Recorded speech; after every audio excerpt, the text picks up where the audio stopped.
असल में जो आदमी समाधि को उपलब्ध होता है उसका शरीर कब्र ही रह जाता है और कुछ नहीं रह जाता है। फिर वह जानता है कि भीतर कोई और ही है, बाहर तो सिर्फ घेरा है। जैसे कोई आदमी मर जाता है, हम उसकी कब्र बना देते हैं और कहते हैं समाधि है, लेकिन वह समाधि दूसरे बनाएंगे और इसके पहले कि दूसरे हमारी समाधि बनाएं, अगर हम ही अपनी समाधि बना सकें तो जीवन में वह घटना घट जाती है जिसके लिए हम प्यासे हैं। दूसरों को समाधि बनाने का मौका तो मिलेगा ही, लेकिन यह हो सकता है हम अपनी समाधि न बना पाएं। अगर हम अपनी समाधि बना लें तो फिर सिर्फ शरीर ही मरेगा। मेरे मरने का कोई सवाल ही नहीं है। मैं कभी भी न मरा हूं न मर सकता हूं। कोई भी कभी नहीं मरा है न मर सकता है, लेकिन इसे जानने को मृत्यु की सारी सीढ़ियां उतरनी पड़ेंगी। तो 3 सीढ़ियां मैं आपको बताना चाहता हूं। अभी हम प्रयोग भी करेंगे। कौन जाने इस तट पर वह घटना घट जाए कि आपकी समाधि बन जाए। वो समाधि नहीं जो दूसरे बनाते हैं, वो समाधि जो आप स्वेच्छा से अपनी निर्मित कर लेते हैं। 3 चरण हैं। पहला चरण तो है शरीर की शिथिलता, शरीर का रिलैक्सेशन। शरीर को इतना शिथिल छोड़ देना है कि ऐसा लगने लगे कि वह दूर ही पड़ा रह गया है। हमारा उससे कुछ लेना देना नहीं, शरीर से सारी ताकत को भीतर खींच लेना है। हमने शरीर में ताकत डाली हुई है।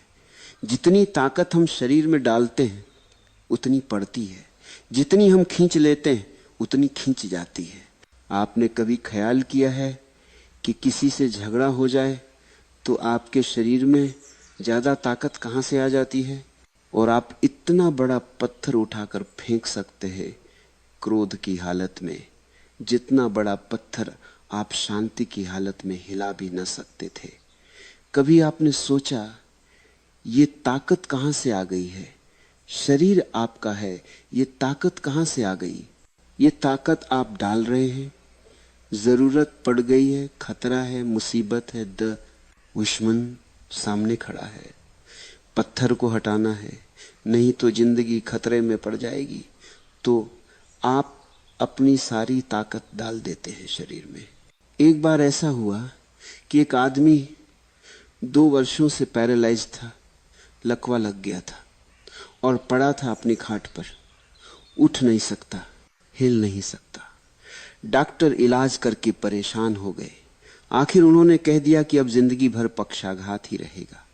फिर अचानक एक रात उस आदमी के घर में आग लग गई। सारे लोग घर के बाहर भागे।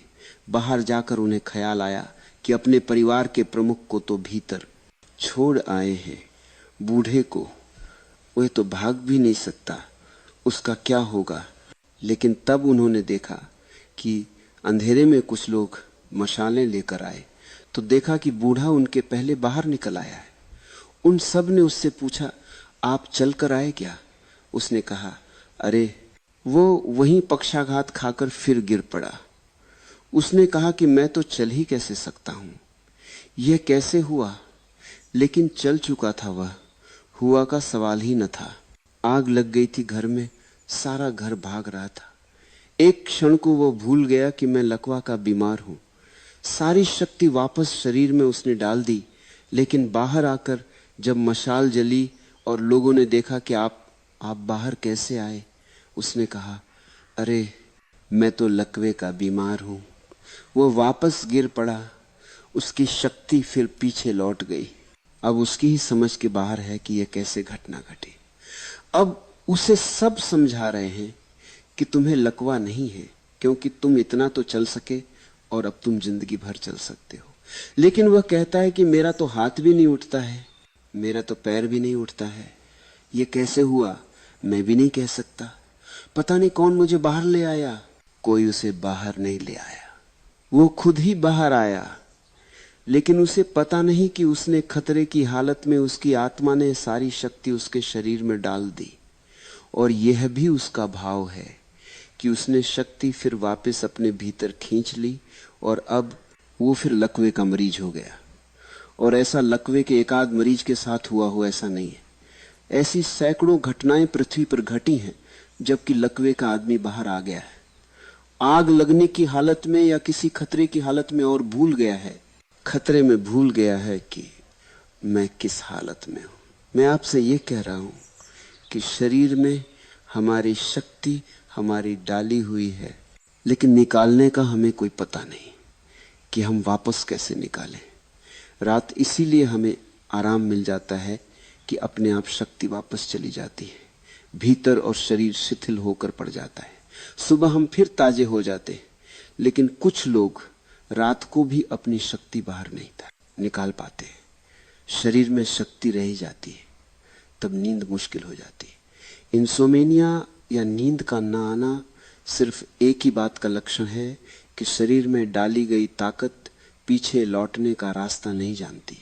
पहला तो ध्यान के लिए मृत्यु में प्रवेश का जो पहला चरण है वह शरीर से सारी शक्ति को निकाल लेना है। अब ये बड़े मजे की बात है कि सिर्फ भाव करने से शक्ति अंदर वापस लौट जाती है। अगर थोड़ी देर तक कोई मन में ये भाव करता रहे कि मेरी शक्ति अंदर वापस लौट रही है और शरीर शिथिल होता जा रहा है, तो वो पाएगा कि शरीर शिथिल हो गया है, शिथिल हो गया है, शिथिल हो गया है, और शरीर उस जगह पहुंच जाएगा कि खुद ही अपना हाथ उठाना चाहे तो नहीं उठा सकेगा, सब शिथिल हो जाएगा। ये हमारा भाव है जो हम शरीर से वापस खींच सकते हैं। तो पहली तो बात है शरीर से सारे प्राण का भीतर वापस पहुंच जाना। तो शरीर खोल की तरह पड़ा रह जाएगा और बराबर ऐसा दिखाई पड़ेगा कि नारियल में फासला पड़ गया है, हम अलग हो गए और शरीर की खोल बाहर पड़ी है, वस्त्रों की भांति। फिर दूसरी बात है श्वास को शिथिल छोड़ना। श्वास और गहरे में हमारे प्राणों को पकड़े हुए हैं, इसलिए श्वास के टूटते ही आदमी मर जाता है। श्वास और गहरे में हमें शरीर से जोड़े हुए हैं। श्वास शरीर और आत्मा के बीच सेतु है, वहीं से हम बंधे हैं, इसलिए श्वास को हम प्राण कहते। वो गई कि प्राण गया, लेकिन बहुत प्रयोग इस संबंध में होते हैं। और अगर कोई व्यक्ति अपने श्वास को पूरा शिथिल छोड़ दे, पूरा शिथिल छोड़ दे, शांत छोड़ दे, तो धीरे धीरे धीरे धीरे श्वास उस जगह आ जाती है कि भीतर पता ही नहीं चलता है कि श्वास चल रही है कि नहीं चल रही है। कई बार शक हो जाता है कि कहीं मैं मर तो नहीं गया, ये श्वास चल नहीं रही, हुआ क्या है। श्वास इतनी शांत हो जाती है कि पता ही नहीं चलता कि चल रही है कि नहीं चल रही है। और अगर एक क्षण के लिए भी श्वास ठहर जाती है, वो दयाना नहीं है, क्योंकि जिसने ठहराया उसकी श्वास कभी नहीं ठहरेगी। यदि ठहराया तो श्वास बाहर निकलने की कोशिश करेगी, अगर बाहर रोका तो भीतर जाने की कोशिश करेगी। इसीलिए मैं कह रहा हूं अपनी तरफ से कुछ भी नहीं करना है, सिर्फ शिथिल छोड़ते जाना है। शांत शांत शांत। धीरे धीरे श्वास एक बिंदु पर जाकर ठहर जाती है, और एक क्षण को भी ठहर जाए तो उसी क्षण में आत्मा और शरीर के बीच अनंत फासला दिखाई पड़ जाता है। उसी मोमेंट में वह फासला दिखाई पड़ जाता है। जैसे बिजली चमक जाए अभी और मुझे आप सबके चेहरे दिखाई पड़ जाएं एक क्षण में, फिर बिजली खो जाए, लेकिन फिर मैंने आपके चेहरे देख लिए। ठीक एक क्षण को जब श्वास बिल्कुल मध्य में ठहर जाती है तो एक क्षण के लिए बिजली कौंध जाती है पूरे व्यक्तित्व में, और दिखाई पड़ जाता है कि शरीर अलग, मैं अलग। मृत्यु घटित हो गई तो दूसरे तल पर श्वास को शिथिल छोड़ना है, और तीसरे तल पर मन को शिथिल छोड़ना है। क्योंकि अगर श्वास भी शिथिल हो जाए और मन शिथिल न हो पाए तो बिजली भी कौंध जाएगी, लेकिन आपको दिखाई नहीं पड़ पाएगा कि क्या हुआ, क्योंकि मन तो अपने विचारों में उलझा रहेगा। अगर यहाँ बिजली चमक जाए और मैं अपने ख्यालों में खोया रहूं तो बिजली चमक जाएगी, तब मुझे पता चलेगा कि अरे कुछ हो गया, लेकिन तब तक बिजली चमक चुकी है और मैं अपने विचारों में खोया रह गया हूं। बिजली तो चमक जाएगी श्वास के ठहरते ही, लेकिन उस पर ध्यान तभी जाएगा जब विचार भी बंद हो गए हों, नहीं तो ध्यान नहीं जाएगा और मौका चूक जाएगा। इसलिए तीसरी चीज है विचार को शिथिल छोड़ देना। ये 3 चरण हम प्रयोग करेंगे और चौथे चरण में हम 10 मिनट के लिए चुपचाप बैठे रहेंगे। कोई चाहे तो लेट जा सकता है, कोई चाहे तो बैठा रह सकता है। लेटना ही सरल पड़ेगा और इतना अच्छा तट है, इसका ठीक उपयोग किया जा सकता है। तो सारे लोग जगह बना ले और लेट सके। किसी को बैठना ठीक लगे वह बैठा रह सकता है, लेकिन बैठा हुआ व्यक्ति अगर बाद में गिरने लगे तो अपने को रोकेगा नहीं, क्योंकि जब शरीर बिल्कुल शिथिल होगा तो आप गिर सकते हैं, और अगर उसे रोकने में लग गए तो शरीर पूरा शिथिल नहीं हो पाएगा। तो ये 3 चरण में हम ध्यान करेंगे और फिर 10 मिनट के लिए मौन में पड़े रहेंगे। उस मौन में इन 3 दिनों में मृत्यु अवतरित हो जाए, मृत्यु का दर्शन हो जाए, उसकी चेष्टा रहेगी। तो मैं आपको सुझाव दूंगा कि आप भाव करें कि शरीर शिथिल हो रहा है, श्वास शिथिल हो रही है, मन शिथिल हो रहा है। फिर मैं चुप हो जाऊंगा, यहां अंधेरा कर दिया जाएगा। फिर आप अपनी जगह 10 मिनट चुपचाप पड़े रह जाएंगे। जो भी भीतर हो रहा हो उसे देखते हुए मौन में ठहर जाएंगे। तो इतनी जगह बना लें कि कोई अगर गिरे बाद में तो किसी के ऊपर ना गिरे, और जिनको लेट जाना हो वे अपनी जगह बनाकर लेट जाएं। उचित यही होगा कि चुपचाप रेत पर लेट जाएं, कोई बात नहीं करेगा, कोई बीच में उठकर नहीं जाएगा। हाँ, बैठ जाएं, जो जहां है वहीं बैठ जाएं या लेट जाएं।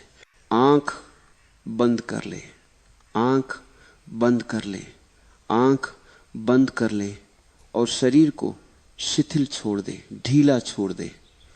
फिर मैं सुझाव देता हूं, मेरे साथ अनुभव करें।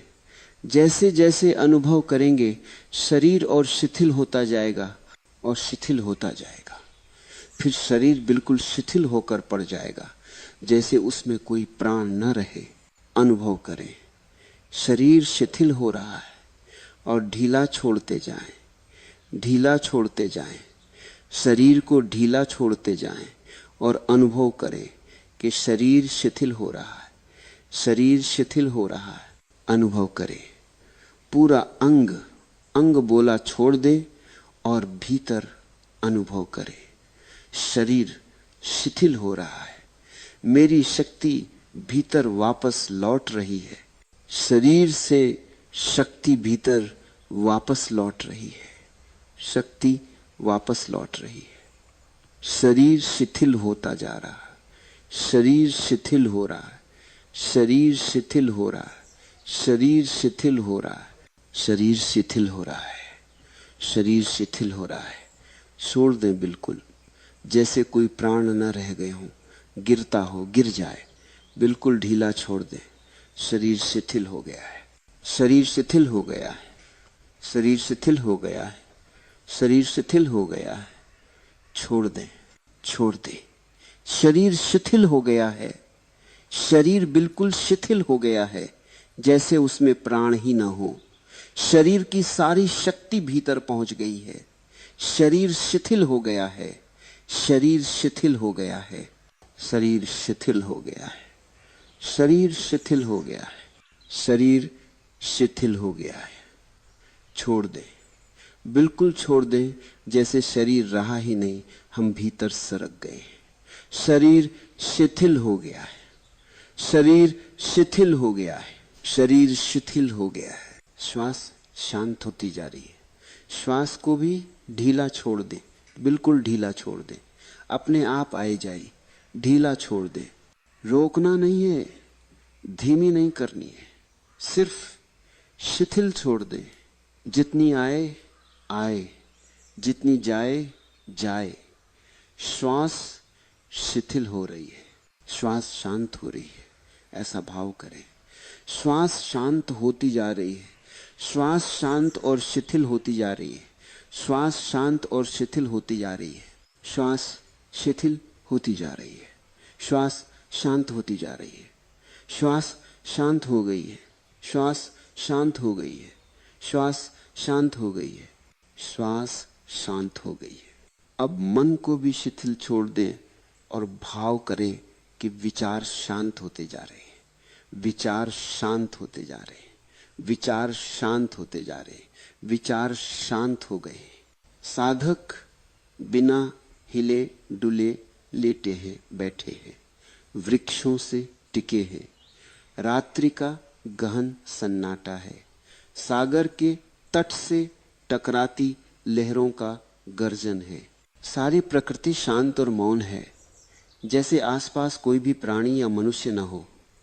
साधक बिल्कुल मरे हुए से पड़े हैं, श्वास उनकी बिल्कुल धीमी हो गई है, चेहरे पर शांति का भाव गहन हो उठा है और उनके प्राण किसी गहन अंतरयात्रा के लिए मानो भीतर सिकुड़ गए हैं। शरीर, श्वास और विचार शून्यवत हो गए, मानो वे हैं ही नहीं। अस्तित्व मात्र शेष रह गया है, होश मात्र रह गया है, व्यक्ति विसर्जित हो गया है, चेतना मात्र रह गई। 10-15 मिनट साधक इस स्थिति में डूबे रहे, फिर धीरे धीरे उन्हें ध्यान से वापस लौटने का सुझाव दिया गया, आंखें धीरे से खोलने को कहा गया और रात्रि की इस ध्यान की बैठक की समाप्ति की घोषणा की गई। साधक धीरे धीरे अपने निवास की ओर लौटने लगे हैं। अनेक साधक अभी ध्यान में डूबे ही हुए हैं।